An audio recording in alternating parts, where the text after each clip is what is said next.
welcome back to the AHRC Connected Communities Festival. I'm at St David's Hotel. We're taking you on a bit of a tour around the exhibition space. This has to be one of the most exciting looking stands that I've seen as we've come round so far.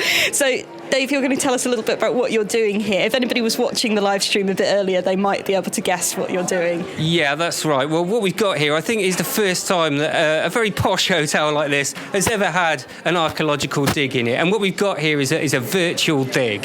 And it's part of the CAER Heritage Project, which we've been working with communities of Caerau and Ely since 2011 now, to co-produce knowledge about the archaeology of West Cardiff, working with some of the poorest communities in Cardiff, but some of the greatest communities in Cardiff.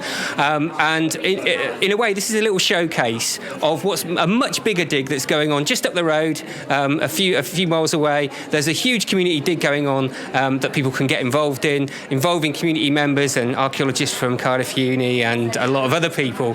And we thought we'd give you a little taste of that here today. So what we've got here is, as you can see, these are projected on the back screen there are scenes from yesterday's dig, us digging in the trenches, and buried in this wonderful, if you like, archaeological deposits are actual finds that came out of Caerau Hillfort yesterday, including an Iron Age slingshot, lots of Roman pottery. So real finds are in there. We're inviting delegates and anyone who wants to come and visit to come and have a go at troweling and digging, finding out some skills in archaeology, and then maybe to come up and visit and do the real thing with community members up on the hill.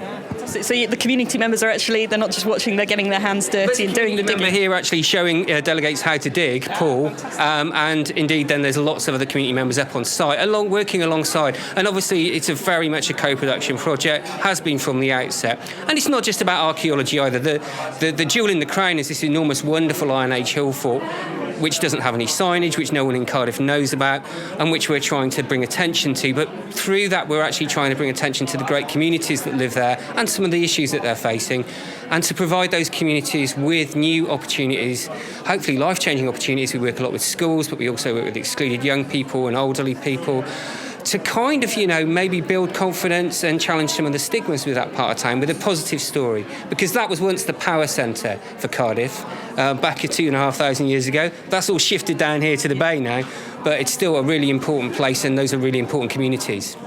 So what's been the most exciting thing that a community member has found on the site? Well, we've only just we started digging yesterday, so it's early days. But we were digging for a whole month last year with community members, and we had lots of exciting finds. So for starters, we found 5 large Iron Age roundhouses, which were absolutely enormous, and community members were involved in that. We found a beautiful glass bead decorated in the probably late Iron Age, which was hand decorated. That was found by a community member, and also we've been telling a different story, because it's often thought that, when the Romans come along, what the Romans done for us, well, everyone stops living in the Iron Age hill forts, and that they become empty. Well, we disproved that last year by finding lots of Roman activity up on the hill fort. So it looks like maybe lots of posh people live there.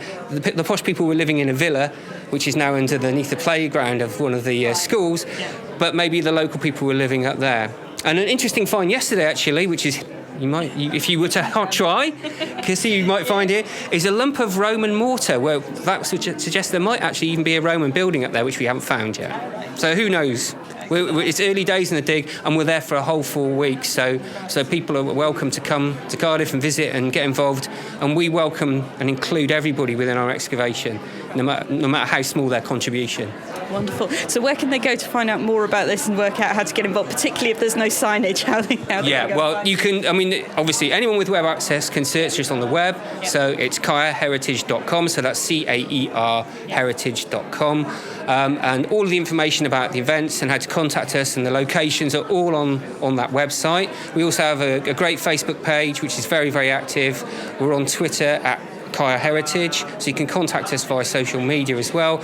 If not, feel free to contact Cardiff University, School of History, Archaeology and Religion, and they will be able to put you in touch with us, and we can get people up to the dig to help.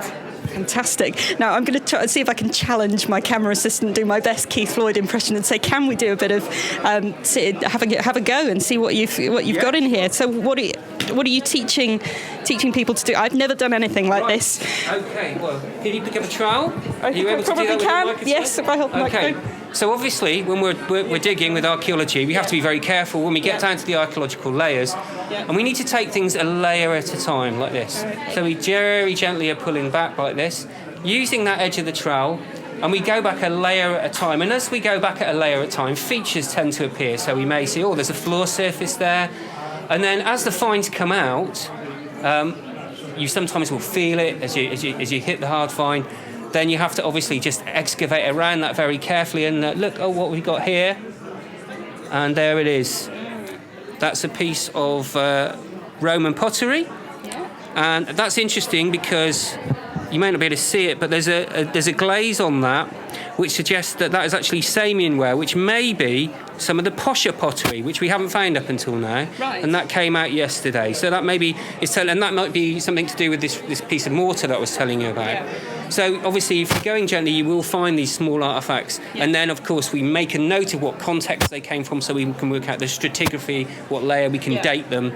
And pottery is great because it's dateable, so we can work out roughly when that's from. Yeah. And that'll obviously, I think, that's probably mid-Roman period. So it comes from, maybe the 1st century AD, 2nd century AD. Okay? Fantastic. So it's a great hands-on way of people getting lots to... of finds in here. Yes. It's a proper lucky dip. So there we go. Right. So if you are at the event, if you're over at Motor Point and you're wondering whether to come along across to St David's, then you can come and have a go. If you're in Cardiff and you've got time to come down tomorrow, you're here as well. We're here tomorrow, yeah. Wonderful. So thank you very much for that. That's great. We're going to take...